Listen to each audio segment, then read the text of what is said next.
It's an effective tool used by police to get guns and drugs off our streets, but too often it can target people of color and some say lead to racial profiling.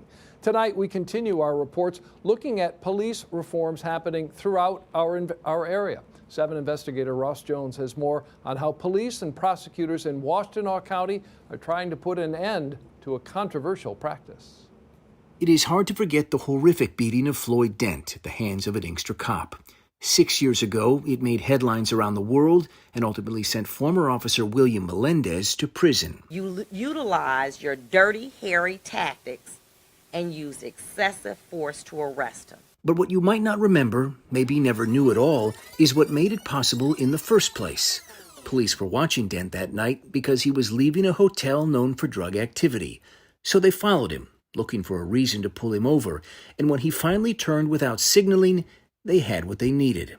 It's called a pretext stop, and this story is about the push to end them. It's simply, I stop you for one offense, and then I investigate something else. Pretext stops are one of the most utilized tools in an officer's toolbox. They are legal, and departments say they alone get more drugs and weapons off the street than any other police technique. But these kinds of stops, say a growing number of police and prosecutors, come at a cost to the public and to the public trust. It's bad when the police are out there just randomly stopping people, randomly asking for consent on a fishing expedition. Jerry Clayton is the Washtenaw County Sheriff. And we know that a lot of times that happens in areas that are socioeconomically challenged, that also happen to be areas of black and brown, and it leads to racial profiling. Study after study has shown that pretext stops target people of color more than Caucasians.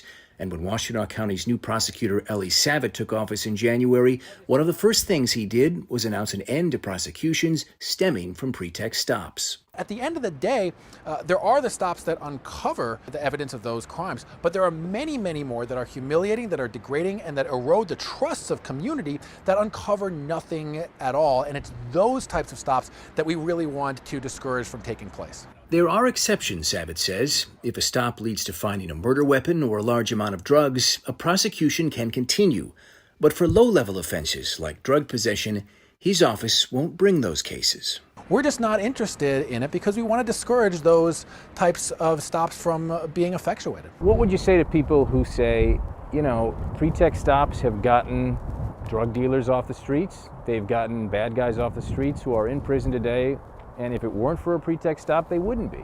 I would say that there's some truth to that. But like anything else, we have to regulate it, we have to use it right, and we have to analyze the impact of it. Turn signals. You make sure that both turn signals are working. Criminal defense attorney William Mays is constantly defending clients in legal trouble following a pretext stop.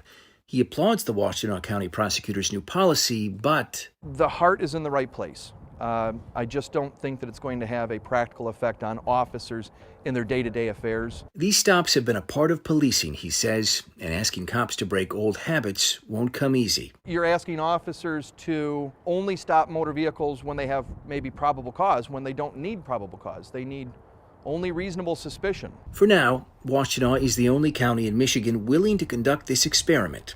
The question tonight: will other departments follow their lead? It's not legitimate for us in our profession to say we're taking more guns off the street, we're saving lives because we're putting bad guys away, and the collateral damage is we're harming black and brown communities. That's not acceptable. Savitt says he announced his directive only after consulting with police agencies within Washtenaw County. He says so far, police have been supportive of the change. I'm Ross Jones, 7 Action News. Ross, thank you.